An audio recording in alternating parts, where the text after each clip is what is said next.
So, sessions on community healing. Today we talked about and we covered how desperate people do desperate things. How people hurt. How communities heal communities. So we don't have to go over that because we know that communities heal communities. We've been doing, that's the work we all do. So, I just want to share with you just a little nugget. Because we do so much, and sometimes we empty out so much, and then at the end of the day, we're exhausted. We have nothing more to give. So consider yourself as the community. Make your individual self your community. Know that Mr. Abdul is a man of acronyms, but not just acronyms, they have meat on bones. And you can they have solutions inside of it. So in 2017, being placed in the middle school, and you know, if anybody know about middle schools, they're tough. And they live in a show and tell world. You can tell them anything, but you have to have some substance to keep their attention, to keep them engaged. So we came up with the BMAS, BMAHS. BMAS, the principle of BMAS are life essentials. We all do them every day. You can't live without them. You can do them alone or as a group, collectively, but they must be done. They're breathing. You have to breathe every day. So the B is breathing. When you breathe, just like this morning, we took deep breaths. When you breathe, you're massaging your organs. They're saying, thank you. You get oxygen to your brain.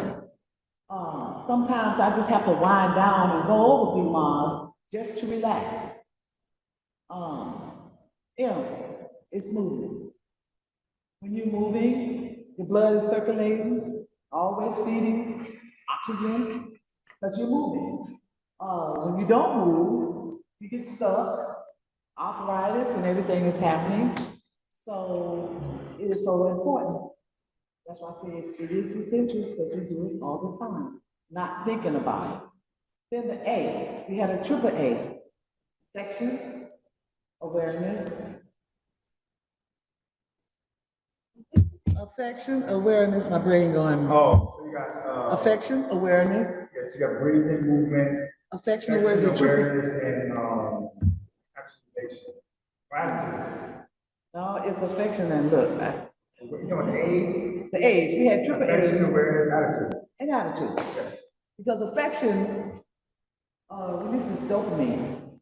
And that's some feel good. Everybody wants some feel good. Awareness will motivate you and regulate your mindset.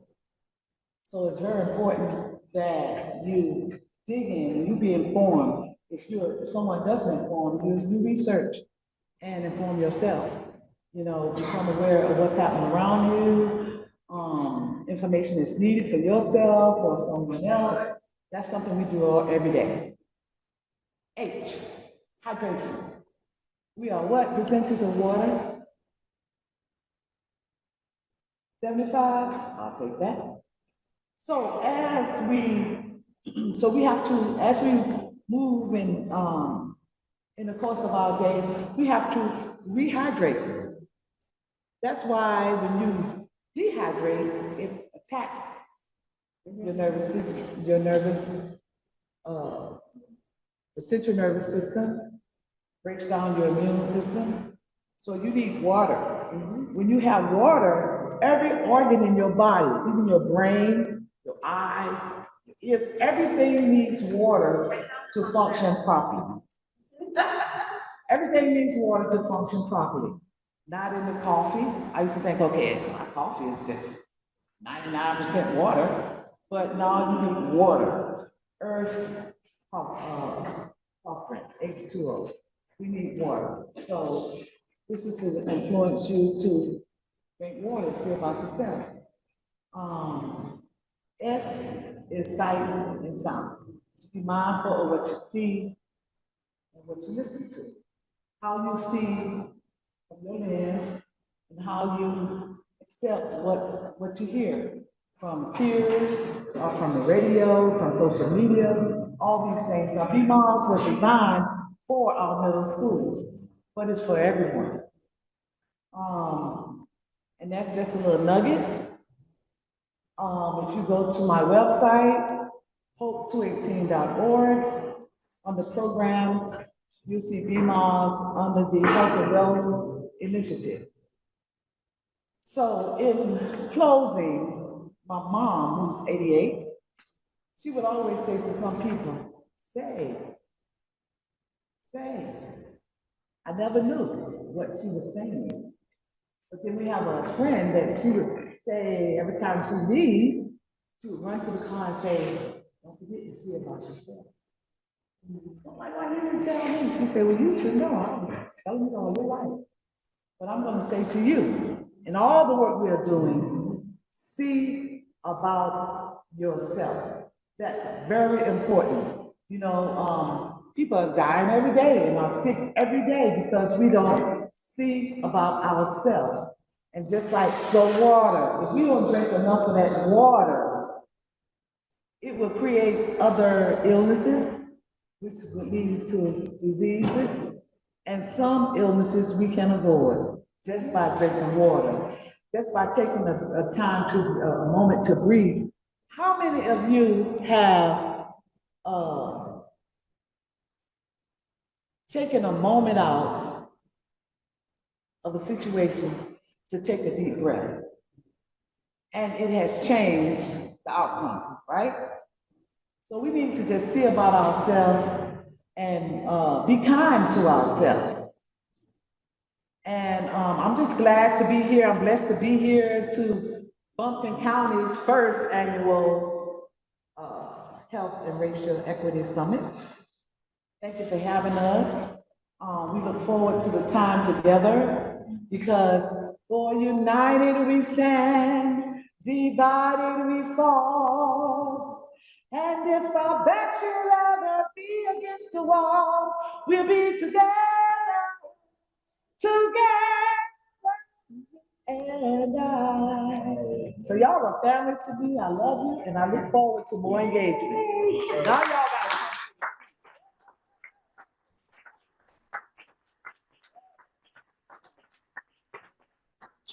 Brenda. Brenda K. Don't get it twisted. Okay, so two things. One, I know everybody.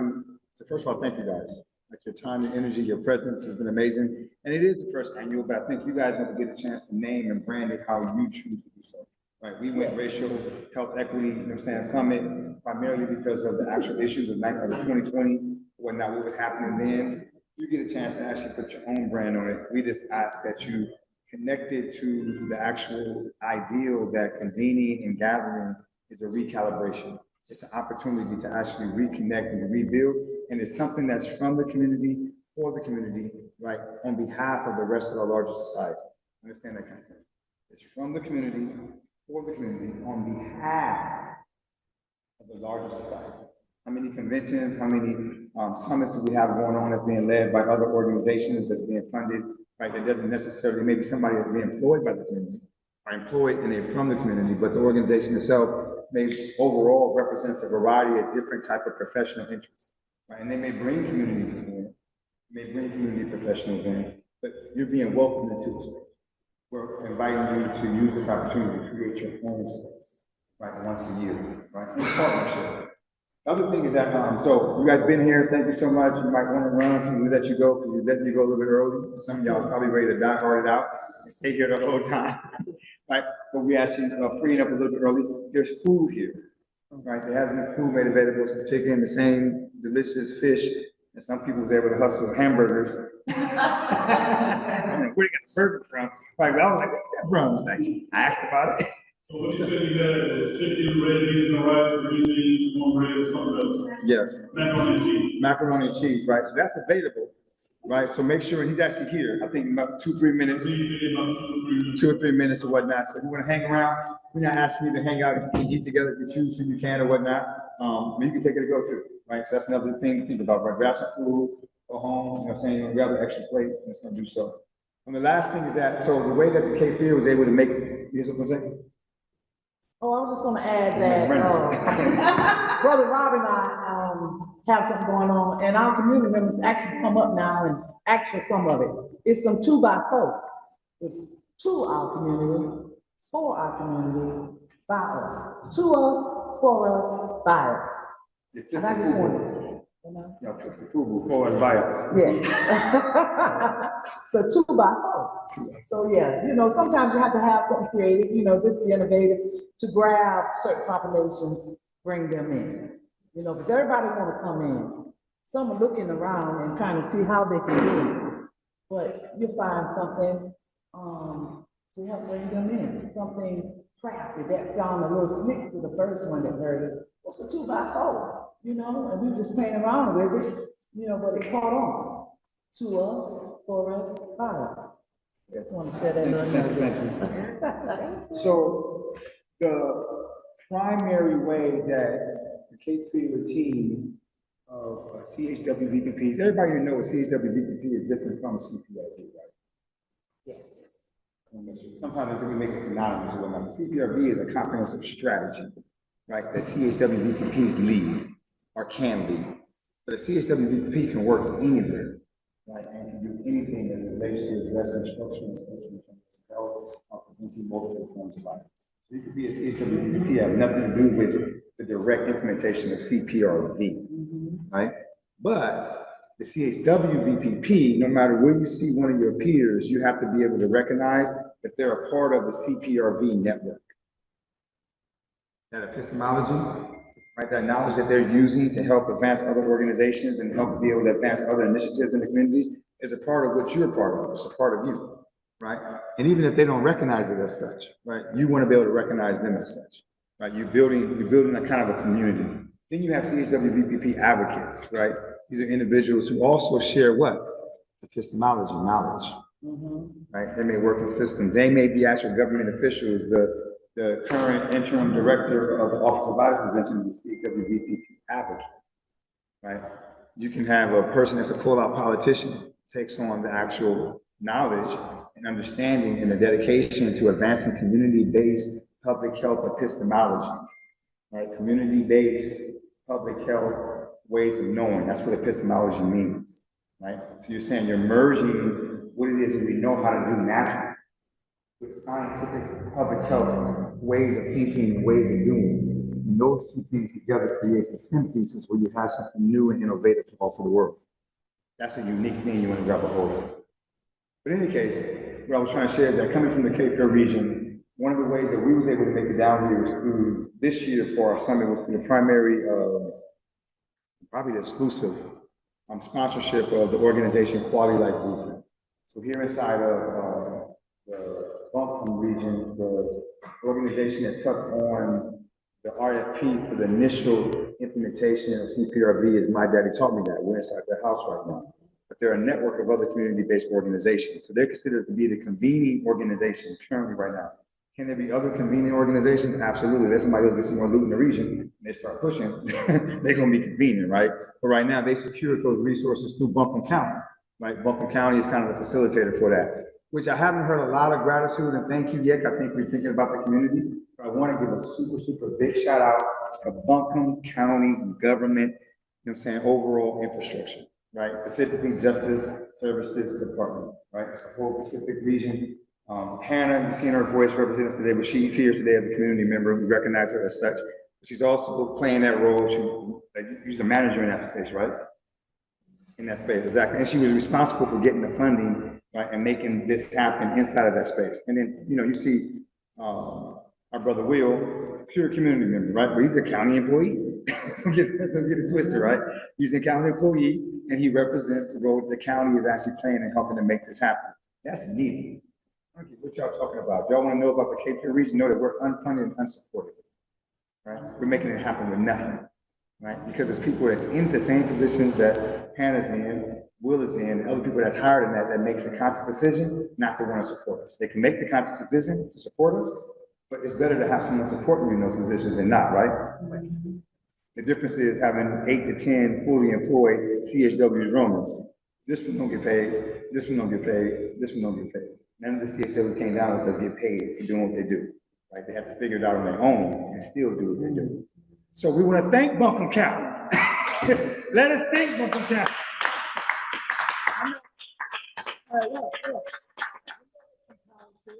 Understand me? You best to thank Buncombe County because they gave you 80% of that money. There's nowhere in the country you can actually find that. That's right. Nowhere in the country you can find where an actual government entity received money from a federal source and gave 80% of it to the community with the intention that they would actually lead and actually implement and put the use of that money as strategy. Don't sleep on it, right? And I'm saying it for you can be able to actually appreciate that and value that as community members and advocate for that, right? Because the ones that work inside the government, they really can't do it because they represent the government. Are you trying to secure your job? Nah, bro. Like if this is successful, then anybody else, potentially more people can receive funding at 80% if it's successful, right? So if the person that's employed can't stay, but they kind of like a little bit, kind of concerned about you thinking that they're trying to rep themselves, then who's going to say it? The people who don't work for the county. But if you don't say it, then everybody's speaking on the fact that for the first time in this region, I'm going to argue probably in many places of the actual country, they put 80% and gave you a chance to prove that you're capable. Right? So I just want to encourage the people that's listening, and encourage the people that's here, right, to celebrate that and give Buncombe County Justice Services Department an actual big shout out for doing that. Still hold them accountable. So anyway, I went on that tangent to actually say that the entity that actually helped us get here was Quiet Life Blueprint. Our board wanted to actually send a brief message to you guys. Want to thank you and in gratitude to Dr. Galliano, who's the actual chair of the board. We have others, Kevin Roberts over here. Kevin, are you listening there? Are you there still? I'm here. Can you come off screen real quick so you can see your face, man? No, I'm self-conscious right now. I got a bandage on my face. You told me, and the surgery went well? Yeah, all good. I totally forgot about that, man. My guy's out here because of the surgery. He had to have him in his face a little bit, yeah. Anyway, Kevin Roberts, one of the board members, also a major pillar inside the Socorro House space, like all of us. But we wanted to make sure that they had a chance to say a few words for you. Because again, their budget is very low, but they dedicated the money for us to get down here, vehicle, calls, Airbnb, et cetera. They want to share a message really before we close out. It says, Buncombe County and community, please know that we wish we could have been there in person. This is somewhat selfish on our part because the value of face-to-face interaction and literally sharing in the labor. However, we are grateful to have been able to support the collaboration. It may be difficult at this time to reflect on the real opportunity that this disaster brings, but there really are opportunities. You have all been forced to do without some access to technology and return more to a face-to-face interaction. This is a chance to perhaps reset. While you are charting your new paths, please make sure that you include time for reflection, both on an individual level as well as organizations and community. Consider how to do the self-care that is so crucial at this time and reach out when you need help, as there may be many others who would benefit from conversations or even from a walk or an opportunity just to connect. Take it back to the basics, like drinking clean water, wherever you can find it, safe sleep, morning or afternoon walks, simple meals, breaking bread together, a hug, a warm handshake. Hope you guys enjoyed your time. So again, it's Quiet Life Blueprint. Ladies and gentlemen, you guys have a blessed one. Hands up to Brother Will Baxter again.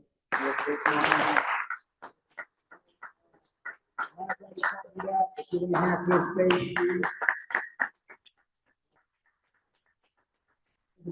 You showed up and been present since the beginning. The CFCR team who came down and actually supported and is actually online supporting us with the technology. The Socorro House team, please. Importantly, please give a nice round of applause for yourself. Yes, stand up.